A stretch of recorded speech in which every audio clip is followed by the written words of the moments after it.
Başlayaq Sabahla istəyirsən. Başlayaq. Yadıma gəlir bir neçə tur bundan qabaq Sabah minimal qələbələr qazanırdı və deyirdik ki, Sabahda elə bir eniş var. Mən də dedim ki, yəni hər oyuna 5 dənə vurmaq olmaz da. Ola bilər ki, bəzi oyunlarda yəni qol sayı az olsun, belə deyək də, istənilən oyun olmasın. Çünki artıq çempionatın son dövrünə giririk və burada düşmək yolunda mübarizə aparanlar var, Avrokubok uğrunda sən dediyin kimi mübarizə aparanlar var və çempionluq uğrunda iki komanda mübarizə aparır. Yəni Turan Tovuz da əslində bura saymaq olar çempionluq uğrunda əgər bu oyunda xal itirməsəydi. Ona görə yəni oyundan oyuna fərqliliklər var. Sən də dediyin kimi bu Quba stadionunda oynamaq həqiqətən də çətindir. Bəzi komandalar yəni bundan şikayət edirlər. Məsələ ondan ibarətdir ki, mənə görə bu tur ən böyük sürprizin olmamasıdır.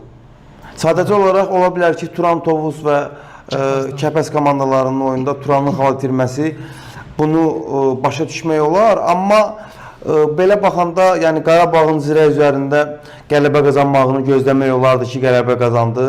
Sabahın İmişli üzərində qələbə qazanmağını gözləmək olar ki, qələbə qazandı. Amma məsələn Sumqayıt hardasa gözləmək olar bəlkə bir dönüş eləyərlər Şamaxı ilə oyunu, amma yenə bacarmadı. Sözün açığı mən... Amma sürpriz deyil də Şamaxının qələbəsi. Deyil, niyə görə deyil? Xatırlayırsansa, çempionatın əvvəlində və ortalarında biz Sumqayıtdan çox danışırdıq. Sumqayıtın rəngarəng oyununun və gözəl oyununun, belə deyək də, şahidi idik. Və səhv eləmirəmsə, ötən yayımımızda sən bir ifadə işlətdin.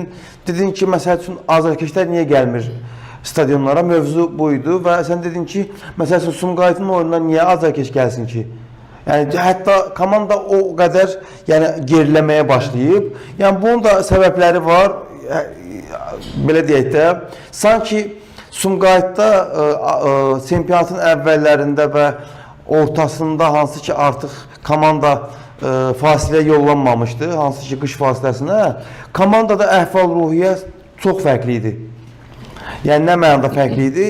Sanki İliç daha çox, belə deyək də, pozitiv abu-hava yaratmışdı, belə deyək, oyun üslubu komandanın həqiqi mənada baxımlı oyun üslubu var idi, hər oyunda rəngarəng çıxışlar ilə komanda yadda qalırdı. Amma nə oldusa, qışdan sonra Sumqayıtda biz nə gözəl oyun görürük, nə o pozitivliyi görürük.